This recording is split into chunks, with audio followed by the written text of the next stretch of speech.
السلام علیکم دوستو کلاشنکوف کے بارے میں کون نہیں جانتا، لیکن کیا آپ جانتے ہیں کہ یہ قاتل رائفل کیسے ایجاد ہوئی اور دنیا کو کیسے متاثر کیا؟ کلاشنکوف کا 1947 میں تیار ہونے والا پہلا ماڈل ممکنہ طور پر دنیا کا مہلک ترین ہتھیار ہے۔ اس میں ایسا کیا ہے کہ یوکرین اور روس کے حالیہ تنازع سمیت یہ دنیا بھر کی جنگوں میں وسیع پیمانے پر استعمال ہوا۔ جنیوا میں قائم سمال آرمز سروے سے وابستہ سینئر محقق ڈیوڈ لاک ہیڈ اپنے گزرے وقت کو یاد کرتے ہوئے کہتے ہیں کہ جن دنوں میری رہائش جنوبی سوڈان میں تھی، اس وقت ہفتے میں 3 یا 4 مرتبہ مجھے رات کو کلاشنکوف سے گولیاں برسنے کی آوازیں سنائی دیتی تھیں۔ اگر یہ 3 راؤنڈ برسٹ ہوتا تو آپ کو فکر مند ہونے کی ضرورت نہیں ہوتی تھی، کیونکہ چند گولیاں چلانا بعض سوڈانیوں کے لیے استقبال کی ایک اسراف پسندانہ شکل ہے۔ لیکن جب فائرنگ کا سلسلہ طول پکڑتا تو لاک ہیڈ کو پریشانی لاحق ہونے لگتی۔ کلاشنکوف یقیناً دنیا کی سب سے زیادہ جانی پہچانی رائفل ہے۔ کیلے کی شکل جیسی میگزین والی یہ بندوق دنیا بھر کی پیشہ ورانہ افواج، ملیشیا مجرم اور انقلابی استعمال کرتے ہیں۔ اگرچہ مختلف انداز مختلف اعداد و شمار دیتے ہیں، لیکن ایسا مانا جاتا ہے کہ اس وقت کم از کم یہ 10 کروڑ کی تعداد میں گردش کر رہی ہیں اور ان گنت لوگ اس کے سبب ہلاکت یا معذوری سے دوچار ہو چکے ہیں۔ ثقافتی اعتبار سے بھی اس کی اپنی ایک حیثیت ہے۔ یہ ویڈیو گیمز، فلموں، میوزک ویڈیو، حتیٰ کہ موزمبیق کے جھنڈے پر بھی نظر آتی ہے۔ بہت سے ممالک میں یہ ایک قیمتی وراثت کا درجہ حاصل کر چکی ہے۔ مثال کے طور پر لاک ہیڈ کا کہنا ہے کہ مشرقی افریقہ کے گلابانوں کی ثقافت میں یہ ہتھیار ویسی نسل در نسل منتقل ہوتا ہے جیسے ماضی میں خاندانی تلواریں ہوا کرتی تھیں۔ لاک ہیڈ کے بقول مجھے ایسے مقامات پر کام کرنے کا اتفاق ہوا ہے جہاں لوگ مختلف تقریبات، شادیوں، حتیٰ کہ یہ بتانے کے لیے اس سے گولیاں برساتے ہیں کہ میں گاؤں میں واپس آ گیا ہوں۔ دوسری جنگ عظیم کے اختتامی دنوں میں تیار کیے گئے اس ہتھیار نے کیسے پوری دنیا میں اپنے اثرات چھوڑے، اور کیا وجہ ہے کہ یہ آج بھی اتنے بڑے پیمانے پر استعمال ہو رہا ہے؟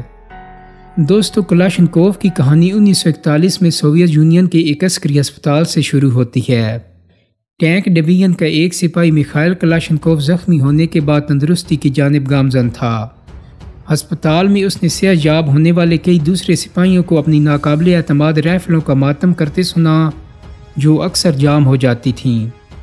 دوسری طرف ان کے مد مقابل نازی پہلے ہی سٹرمگور 44 استعمال کر رہے تھے، جو ایک ایسا ہتھیار ہے جس کے سبب وہ نسبتاً قریب کے اہداف پر درست طریقے سے کئی گولیاں داغ سکتے تھے۔ میخائل کلاشنکوف انجینئر تھے، تاہم انہوں نے ہتھیاروں کی تربیت حاصل نہیں کی تھی۔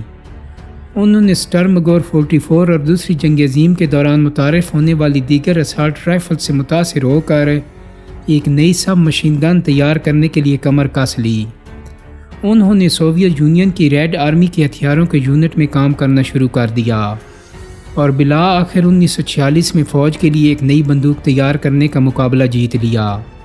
AK-47 the story of the people's guns کے مصنف مائیکل ہوجز کا کہنا ہے کہ ایک بار انہیں میخائل کلاشنکوف نے بتایا کہ انہوں نے یہ بندوق اپنی دھرتی ماں کے دفاع اور فاشسٹوں کو شکست سے دوچار کرنے کے لیے تیار کی تھی۔ ان کی ایجاد میں ذہانت سے بھرپور متعدد اختراعات تھیں۔ اس میں ماہ 7 حرکت پذیر حصے، ایک گیس سے چلنے والا پسٹن اور زنگ سے محفوظ رکھنے کے لیے کروم لائن چیمبر استعمال کیا گیا تھا۔ 300 میٹر کے فاصلے تک اس کا نشانہ درست بیٹھتا۔ یہ وزن میں ہلکی اور قابل اعتماد تھی اور فائر کے بعد پیچھے کو نسبتاً کم دھکا دیتی تھی۔ کلاشنکوف 1947 میں بننا شروع ہوئی اور بہت جلد سوویت فوج کا پسندیدہ ہتھیار بن گئی۔ روسی زبان بولنے والے ممالک میں کلاش کے نام سے مشہور اس بندوق کا لائسنس وارسا معاہدے میں شامل کئی دوسرے ممالک کو بھی جاری کیا گیا۔ اگرچہ گزشتہ کئی برسوں میں یہ ہتھیار متعدد تبدیلیوں سے گزرا اور اس کی کئی چیزیں بہتر کی گئیں، لیکن بنیادی ڈیزائن وہی رہا جو میخائل کلاشنکوف نے متعارف کروایا تھا۔ ہوجز کہتے ہیں کہ اس ایجاد کو 75 برس گزر چکے ہیں، مگر آج بھی کلاشنکوف مغربی برتری کے بیانیے کو خاک میں ملانے کی خوفناک صلاحیت رکھتی ہے۔ جو لوگ اسے استعمال کرتے ہیں ان کے نزدیک یہ بندوق اگر آپ تسلیم کریں تو ایک سپر پاور کی حیثیت رکھتی ہے، اگرچہ کہ یہ شیطانی چیز ہے۔ دوستو، کلاشنکوف یقیناً اپنی نوعیت کا ابھی تک سب سے کامیاب ہتھیار ہے۔ مگر یہ اس مقام تک پہنچی کیسے؟ ڈیوڈ لاک ہیڈ کے مطابق دنیا بھر میں اس کے پھیلاؤ کا پہلا سبب یہ تھا کہ اس کو بنانا نسبتاً بہت آسان ہے، اور اس بندوق کا تکنیکی مواد وارثہ معاہدے پر دستخط کرنے والے کئی ممالک کے ساتھ شیئر کیا گیا تھا۔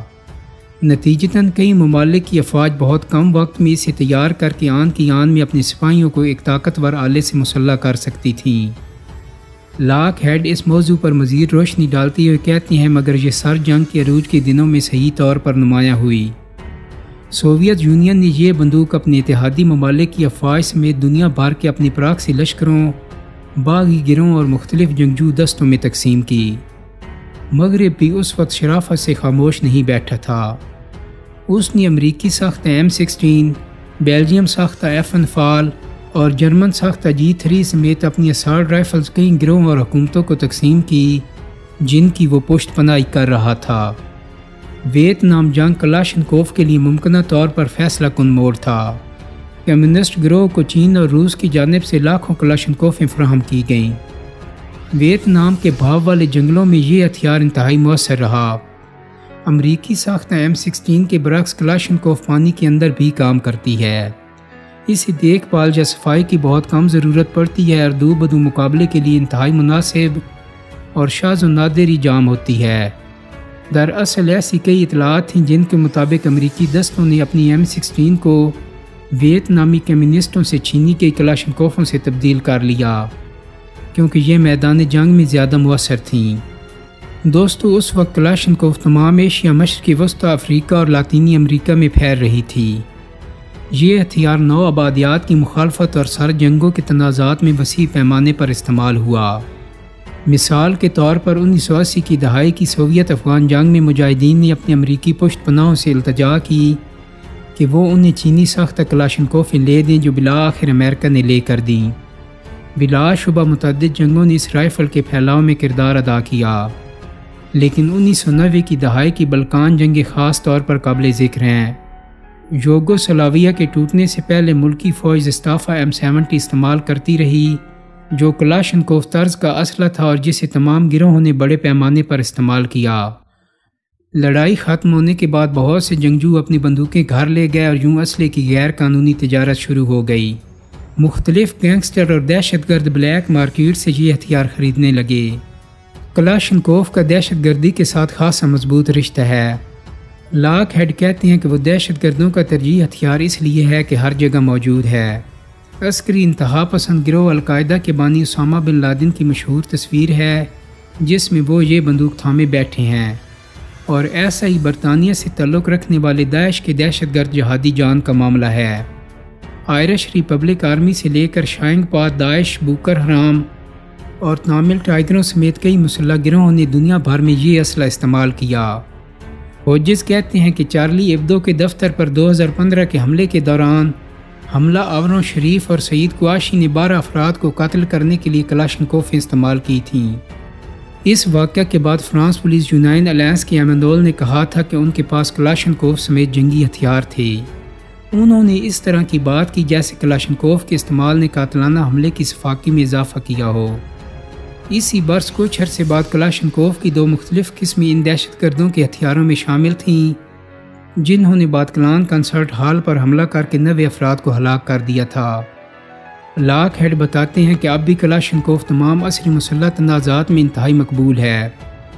یوکرین اور روس کے درمیان موجودہ جنگ میں دونوں فریقوں کے پاس یہی یا ان کی قبیل کے ہتھیار دیکھے گئے ہیں۔ لاک ہیڈ کہتے ہیں کہ اپنے کام کی نسبت سے انہوں نے تمام تنازعات کو قریب سے دیکھا ہے اور وہاں تمام فریق یہ بندوقیں استعمال کر رہے ہیں۔